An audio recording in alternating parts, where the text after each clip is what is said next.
And not long after Munich, the country woke up to the fact that Churchill had a point. If it hadn't been for Churchill and 25 brave souls, we probably wouldn't have had any Spitfires at all in September 1939. Churchill was right, and the entire political establishment was wrong. And I think this time round, my own view is that we're right, and that the entire establishment is wrong. But in a sense, what I think doesn't really matter. Because what I want above all is I want there to be, in this country, a free and a fair referendum.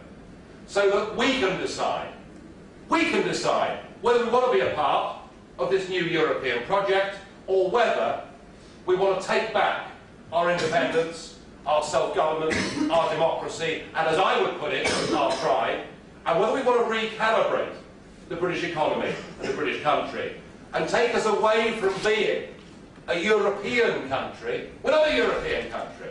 We're a global trading nation with the most fantastic advantages of language, with the most incredible relationships, especially through the Commonwealth, with nearly a third of the population of the earth.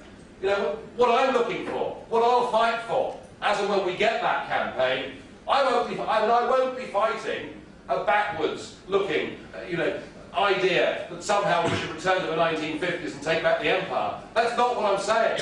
What I'm saying, in a modern global economy, we need to be flexible, we need to be adaptable, we need to have a much, much lower level of regulation, especially on Britain's 3.5 million small businesses. And in the 21st century, we have to be able to forge our own links and have our own deals across the globe, and not have them made for us by people like Peter Mandelson and the European Commission. So that's what I'm fighting for. We are doing everything we can in UKIP to take votes on the establishment. Doesn't always make us popular, and after all, we turn up from nowhere and tell the British people that this lot have told you a pack of lies for 35 years. I mean, they're not always going to be nice about us, but I would suggest to you that we are beginning to make some progress. I mean, okay, I know that European elections are contested on the basis of proportional representation, and I know that the European issue is salient in those elections, but I still think that for UKIP, a party that had been going for less than 15 years, for us in 2009 to have come second across the entire United Kingdom in the European elections was one hell of an achievement, and the kind of thing that's never been seen before in British politics. And I think in the last general election, I have to say, I don't think UKIP fought the best general election campaign it could have done.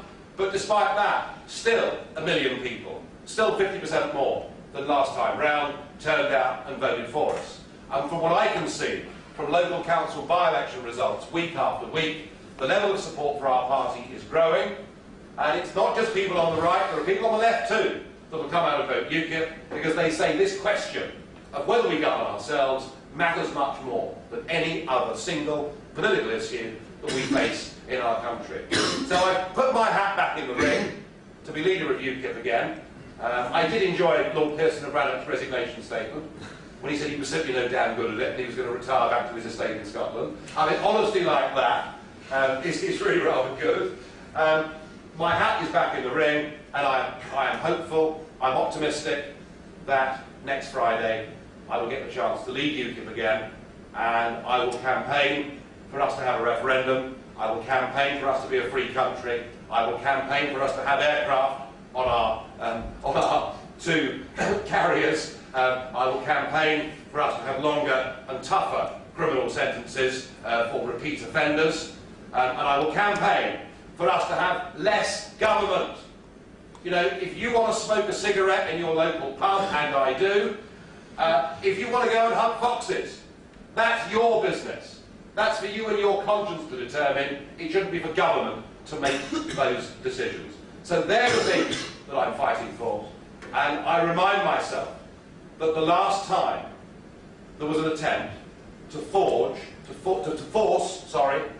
different countries in Europe with different cultures, religions, races, tribes and languages, the last time there was an attempt to force them all together without ever asking them whether they wanted to do it or not, and it was done in the name of peace.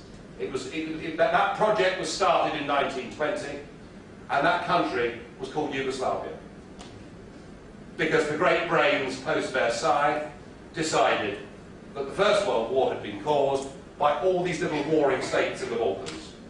So if you gave them one flag, and if you gave them one anthem, and if you gave them one foreign policy, and one agricultural policy, and one army, if you did all of that and called them Yugoslavia, there'd be no more war in the Balkans. Well, in your lifetimes, we've seen things like the Srebrenica massacre.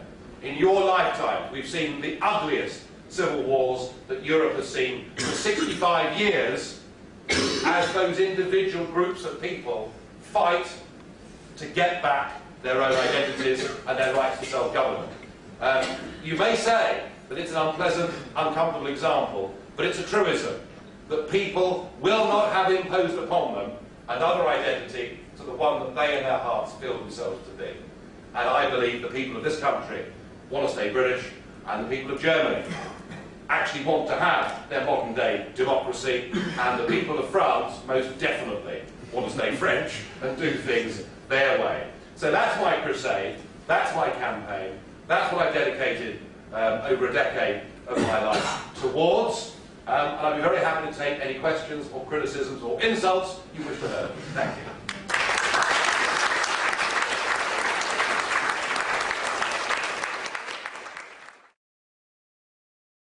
To find out more about who we are and what we stand for, go to the UK Independence Party website at www.ukip.org.